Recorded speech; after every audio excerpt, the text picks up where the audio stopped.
أما بعد أعوذ بالله من الشيطان الرجيم بسم الله الرحمن الرحيم وأقيموا الصلاة وآتوا الزكاة واركعوا مع الراكعين آمنت بالله صدق الله العظيم إن الله وملائكته يصلون على النبي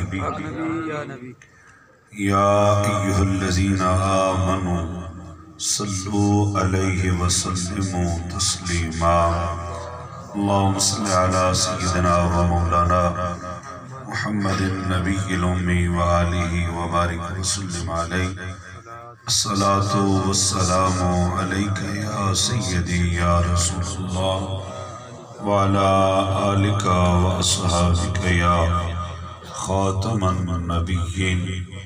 حمد و صلاة کے بعد نہایت قابل احترام علماء کرام ثناخان مصطفیٰ، قابل صد احترام بزرگوں، بھائیوں، دوستوں، عزیزوں، حاضرینوں، سامعین، السلام علیکم ورحمۃ اللہ وبرکاتہ۔ اللہ رب العزت کے فضل سے، اس کے کرم سے آج کی یہ شب بھی میں اور آپ سب ذکر مصطفیٰ صلی اللہ علیہ وآلہ وسلم کی اس خوبصورت محفل میں حاضر ہوئے۔ اللہ رب العزت ہم سب کا آنا مل بیٹھنا، سننا سنانا اپنی بارگاہ اقدس میں قبول و منظور فرمائے۔ مبارکباد پیش کرتا ہوں محترم جناب حاج صاحب کو اور مرکزی میلاد کمیٹی کے سبھی عہدیداران کو۔ خوبصورت انتظام، اللہ رب العزت ان کی اس ساری کاوش کو، اس محنت کو اپنی بارگاہ میں قبول فرمائے اور اس محفل کے ذکر پاک کے صدقہ سے میرا کریم مالک حاج صاحب کو صحت والی لمبی زندگی عطا فرمائے۔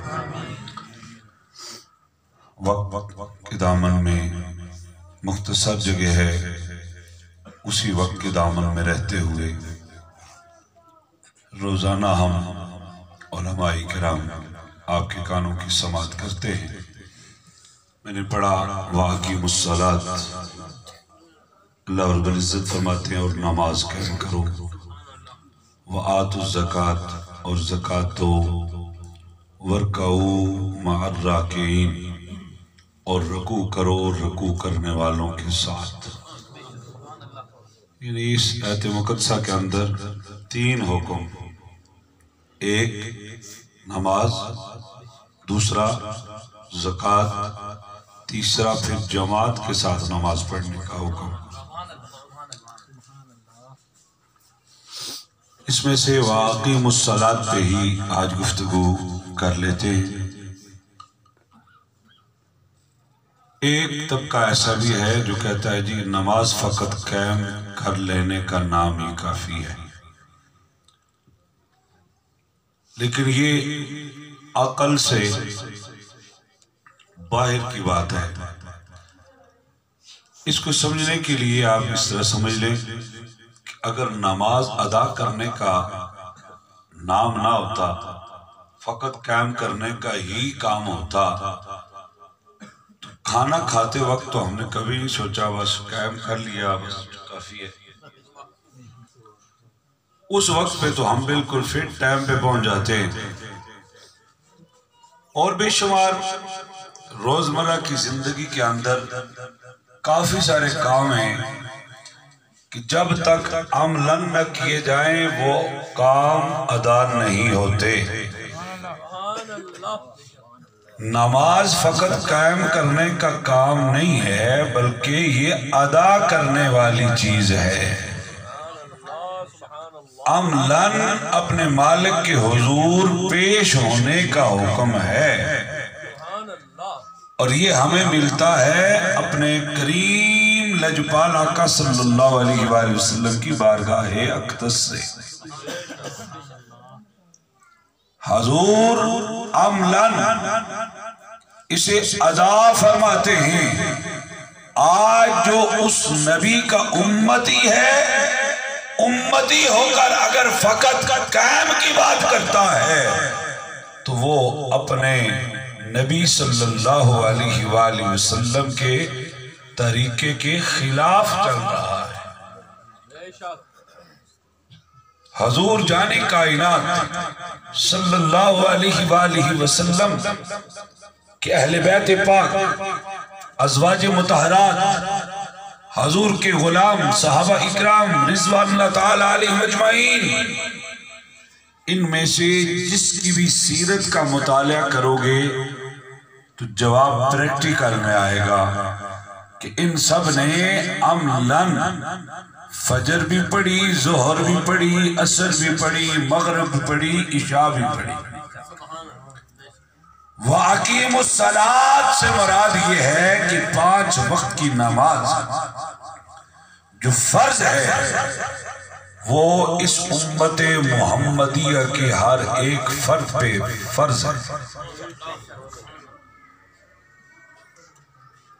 हजूर जाने कायनात सल्लल्लाहु अलैहि वसल्लम ने बेशुमार अहादीस मुबारका है कि जिनमें अपने सहाबा इकराम रिज़वानुल्लाह ताला अलैहिम अजमाइन को और कयामत तक हर अपने उस उम्मती को जो दीन इस्लाम में दाखिल होता है उसके लिए नमाज के हवाले से आगाही फरमाई है। हजरत अबू ज़र गफारी रज़ियल्लाहु ताला अन्हु आप फरमाते हैं कि पतझड़ का मौसम था, हवा चलती थी, दरख्तों से पत्ते गिरते थे, मैं अपने नबी के साथ था और चहलकदमी हो रही थी। कैसा मंजर होगा, कैसा माहौल होगा कि रहमतल लिल आलमीन चल रहे होंगे, गुलाम साथ साथ चल रहा होगा,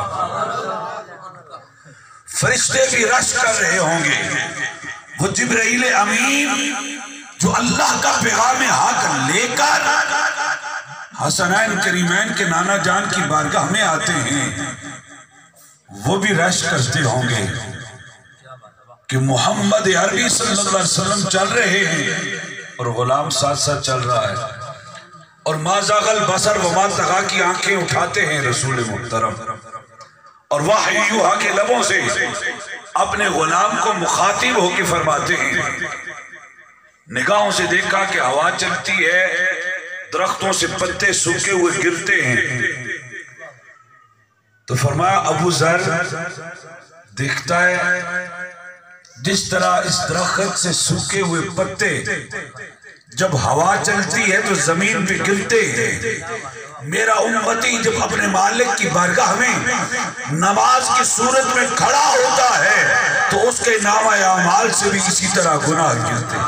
नारे तकबीर, नारे तकबीर, नारे रिसालत, नारे रिसालत, नारे तहकीक, नारे हैदरी। रसूलुल्लाह का उम्मती जब नमाज की सूरत में अपने खालिक की बारगाह में क़याम रुकू सुजूद की हालत में होता है तो वो नमाज फकत उसके लिए सवाब का सबब नहीं बनती बल्कि वो उसके गुनाहों का कफारा भी बन जाती है। फरमाया अबू ज़र देखता है जिस तरह ये दरख्त से पत्ते सूखे हुए गिर रहे हैं, इसी तरह मेरा उम्मती जब अपने मालिक की बारगाह में नमाज की सूरत में खड़ा होता है उसके नामा अमाल से गुनाह भी इसी तरह माफ होते हैं। फिर हजरत अबू हुरैरा रज़ियल्लाहु ताला अन्हु फरमाते हैं, हजूर जाने कायनात तशरीफ फरमाते, गुलामों का मजमा लगा हुआ था, सहाबा इकराम रिज़वानुल्लाह ताला अलैहिम अजमाइन बैठे हुए थे, तो हजूर ने सवाल के अंदाज में फरमाया कि मुझे बताओ कि जो शख्स रोजाना 5 मर्तबा गुस्ल करे तो उसके जिस्म पर कोई मैल बाकी रहेगा? देखें हजूर का समझाने का अंदाज देखें,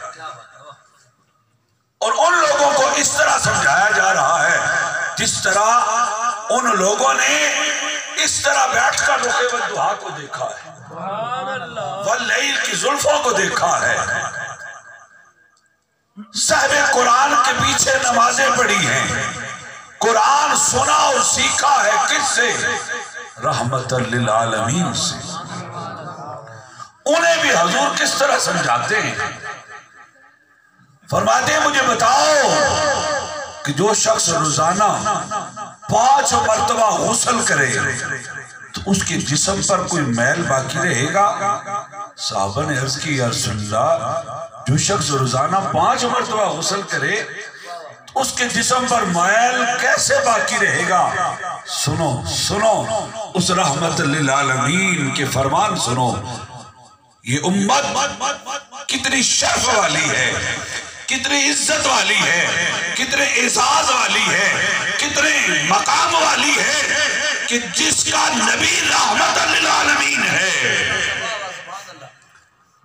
जब सहाबा ने अर्ज किया कि हुजूर जो शख्स 5 मर्तबा दिन में गुस्ल करे उसके जिस्म पर मैल कैसे बाकी रह सकता है?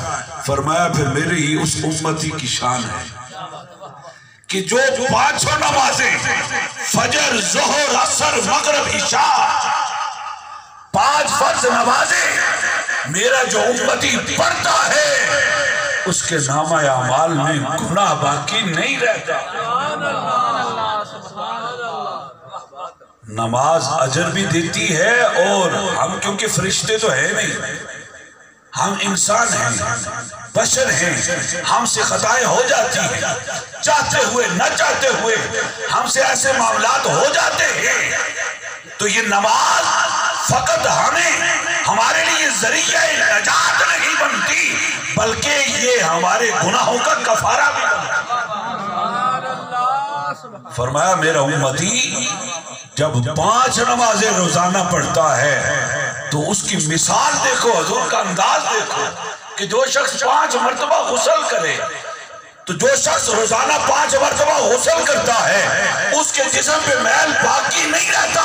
तो जो रसूलुल्लाह को उम्मती रोजाना 5 नमाजें फर्ज अदा करता है उसके नामा अमाल में गुनाह बाकी नहीं रहता। हुजूर जाने कायनात फिर फरमाते हैं कि जो शख्स जमात के साथ 5 नमाजें पढ़ता है, फजर पढ़ी, फिर अपनी मेहनत में, अपनी मजदूरी में, अपने काम काज में, मामलात में निकल गया, लेकिन उसका ज़हन इस बात पे रहा कि जोहर की नमाज आएगी तो मैं पढ़ूंगा, मैं पढ़ूंगा। हुजूर फरमाते हैं वो सारा वक्त इबादत में लिखा जाएगा। करता काम रहा, दुकानदार है तो दुकान में बैठा हुआ है, कोई मुलाजिम है तो वो अपनी मुलाजमत कर रहा है, मजदूर है तो वो अपनी दिहाड़ी लगा रहा है, कोई ताजर है तो तजारत कर रहा है, कोई खिलाड़ी है तो खेल खेल रहा है, लेकिन नमाजी है तो उसका वो वक्त भी नेकोकारों में लिखा जा रहा है। फरमाया जोहर पढ़ता है फिर अपने काम में लग जाता है, लेकिन दिल और दिमाग में ये होता है कि असर पढ़नी, वो वक्त सारा उसका इबादत में असर पड़ता है। फिर दिल में है कि मगरिब आएगी मैं पढ़ूंगा, काम काज कर रहा है, दुनिया भी चला रहा है, लेकिन उस दिल के अंदर जगह मालिक को दे रखी है, तो वो वक्त सारा उसके लिए इबादत बन रहा है। मगरिब पढ़ी, इशा आई, दिल के अंदर यही है इशा पढ़ूं। और सुनो फिर रहमतुल लिल आलमीन क्या फरमाते हैं? हुजूर फरमाते हैं कि जिस मेरे उम्मती ने इशा की नमाज जमात के साथ पढ़ी, घर जाके सो गया और इस नीयत से सोया कि सुबह उठकर मैं फिर फजर की नमाज पढ़ूंगा, हुजूर फरमाते हैं वो सारी रात उसकी शब बेदारी में, वो उसकी सारी रात शब बेदारी में लिखी जाएगी। तो क्यों नहीं इस सौदे की तरफ आते? इतना नफा कौन सी तजारत है जो देती है? कौन सी तजारत है जो आपको इतना नफा दे? जो अल्लाह के रसूल मालिक की बंदगी के जरिए से उम्मत को दे रहे हैं। यहाँ मुझे हजरत उस्मान गनी ज़ुन्नुरैन रज़ी अल्लाह ताला अन्हु याद आ रहे हैं कि क्या पड़ गया मक्के में, आप कमाल आया ऊँटों पे लदा हुआ, ताजर आगे लेने के लिए किसी ने कहा 10% दूंगा, किसी ने कहा 20% दूंगा, आपने फरमाया नहीं मुझे तो इससे ज्यादा चाहिए। جہاں تجارت کرنے والے تاجروں کی بس ہوتی ہے وہاں مالک کے فضل کی ابتدا ہوتی ہے۔ حضرت عثمان غنی ذو النورین رضی اللہ تعالیٰ عنہ نے تاجروں کے ساتھ پھر سودا نہیں کیا، فرمان مصطفیٰ پہ ایمان رکھا اور مالک کے ساتھ سودا کر کے وہ سارا مال تقسیم کر دیا۔ آؤ اس نبی کے امتی بنو، آؤ اس نبی کی غلامی کا پٹا گلے میں ڈالو۔ ہم سب نے مر جانا ہے، کس نے باقی رہنا ہے؟ کچھ ایسا کر جاؤ کہ اس دنیا سے جانے کے بعد بھی تمہارے چرچے ہوتے رہے، مخلوق خدا تمہیں یاد کرتی رہے۔ یہ وہی ہستیاں ہیں جنہوں نے نمازیں پڑھی۔ داتا علی حجویری کا نام زندہ ہے، ان کا مزار بھی زندہ ہے۔ سلطان العارفین نے اپنے رب کی بندگی کی، آج بہو ہو رہی ہے۔ بابا فرید الدین گنج شکر رحمت اللہ تعالیٰ علیہ نے ہو کی ضربیں لگائی تو آج فرید ہو رہی ہے۔ حضور قبلہ عالم امین ولایت رحمت اللہ تعالیٰ علیہ نے ساری زندگی اپنے مالک اور نبی رسول اللہ صلی اللہ علیہ وسلم کی اطاعت اور اپنے مالک کے حکم کی فرما برداری میں وقت گزارا تو آج امین ہو رہی ہے۔ ایسے سودے میں کیوں نہیں آتے جسے فنا نہیں ہے بقا؟ آؤ بقا کی طرف آؤ، باقی رہنے والوں میں شامل ہو جاؤ۔ یہ زندگی تو آنی جانی ہے۔ یہ جس طرح ہم پروگرام بناتے ہیں کہ جناب آج چکوال جانا ہے تو چکوال جا کر کوئی رہتا تو کوئی نہیں نا، شام کو لوٹ کے واپس گھر ہی آنا ہے۔ یہ 4 دن ہیں ہمارے، یہ گزر جانے ہیں، لوٹ کر پھر ہم نے زمین کے پیٹ میں جانا ہے، وہاں بھی پھر نہیں رہنا۔ پھر ایک گھڑی آنی ہے، ایک وقت آنا ہے کہ مالک کے حضور پیش ہونا ہے۔ آؤ اس گھڑی کو یاد رکھو، اور جن ہستیوں نے ان لمحات کو یاد رکھا وہ کوئی صدیق اکبر بن گئے، کوئی فاروق اعظم بن گئے، کوئی عثمان غنی ذو النورین بن گئے، کوئی علی المرتضیٰ شیر خدا بن گئے، کوئی حسنین کریمین بن گئے۔ آؤ وہ فکر لے لو اور اپنے نبی کی غلامی کا پٹا ایسا ڈالو کہ 5 وقت فرض نماز آپ کی اپنے اپنے محلے کی مسجد میں ادا ہو۔ وما توفیقی الا باللہ۔